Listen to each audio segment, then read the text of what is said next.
give my testimony about our youth missions trip that we had a couple of weeks ago. The day that we left, I was kind of worried because I knew that during the week I would be on fire for the Lord, and then I was worried that when we got back, then I would just lose that fire for Him. And so I prayed about it before we left, and so yeah, a couple of nights we had praise and worship, and like the presence of God was in there. I mean, people were crying; they were on the floor, and so that night before I went to bed, then I prayed and asked the Lord that I wouldn't lose my passion for Him, I guess. Then He showed me that I don't need a retreat to be with Him. I can just worship Him at home. And I mean, I've been told that like most of my life, but I guess I didn't really quite understand the meaning of it until then. So that's just really helped me. So, yeah. I was also asked to give mine. Mine's more of our backyard Bible camp. We had 4 kids the first day, and there was one I really connected with. His name was Adrian. He was 8 years old and never had a birthday card, never had his birthday even recognized. So I got up the idea and asked a couple of the other girls. We actually got him a card, and it had train sounds. No, fire truck sounds. So we gave him that along with a Bible that we had brought for the kids, and then we gave him a box of sweet tarts. That was Katie R's idea. So the kid, we gave him the box of sweet tarts, and his mouth just drops. It's just like, what? This is mine? Are you serious? And then he opened the card. He's like, I didn't know they made cards that made sounds. But he was really excited to actually have his birthday. His birthday wasn't until August 21st, which still hasn't come yet. But I thought it was very sad that he never got a birthday card, never got his birthday recognized. So we decided to give him a card, and I still love that little kid. So if you'd pray for him, his name is Adrian. Thank you. Okay, now it's my turn. Before we went on this mission trip, I kind of had a weird feeling. It didn't feel like most of the other mission trips that I've gone on, which has been like 6 or 7.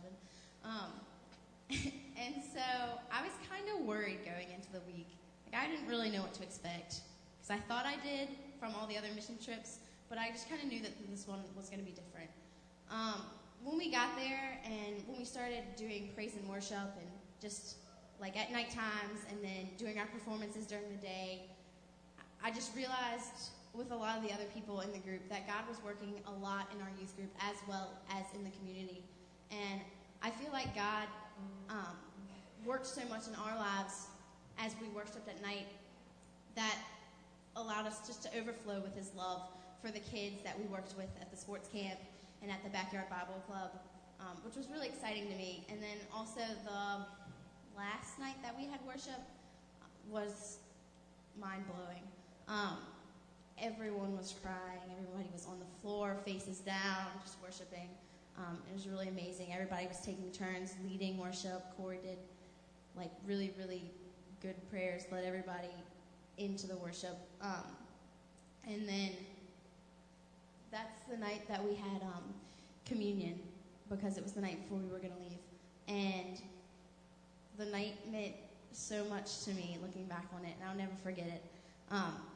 Katie is up there, but we've kind of been talking about faith for the past 3 years, ever since I've really known her.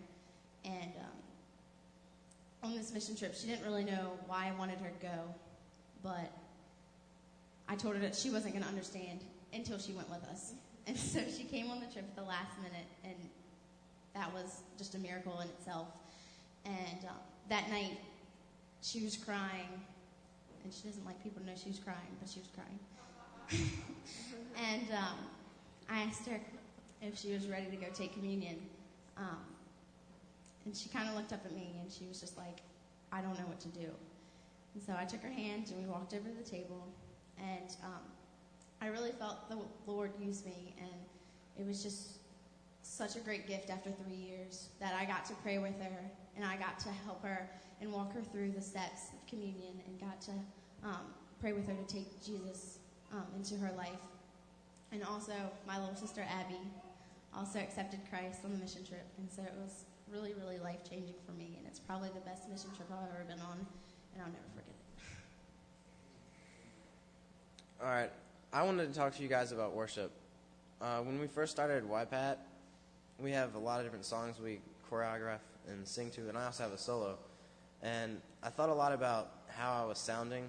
Like, I wanted to make sure I was making a good impression to the people out where you are right now. And the very first time we did our play, I forgot the lines to my solo. So that was very embarrassing.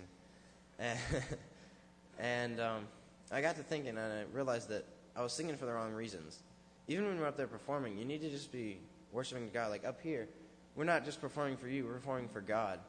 And y'all out there, you're performing not for us or the people around you, but for God. Colossians 3:23 says that you should do everything as working for the Lord and not unto men. That's the same for singing. I mean, you need to not be thinking about how you're sounding. You just need to praise God and sing it out loud. So that's about what I want to say.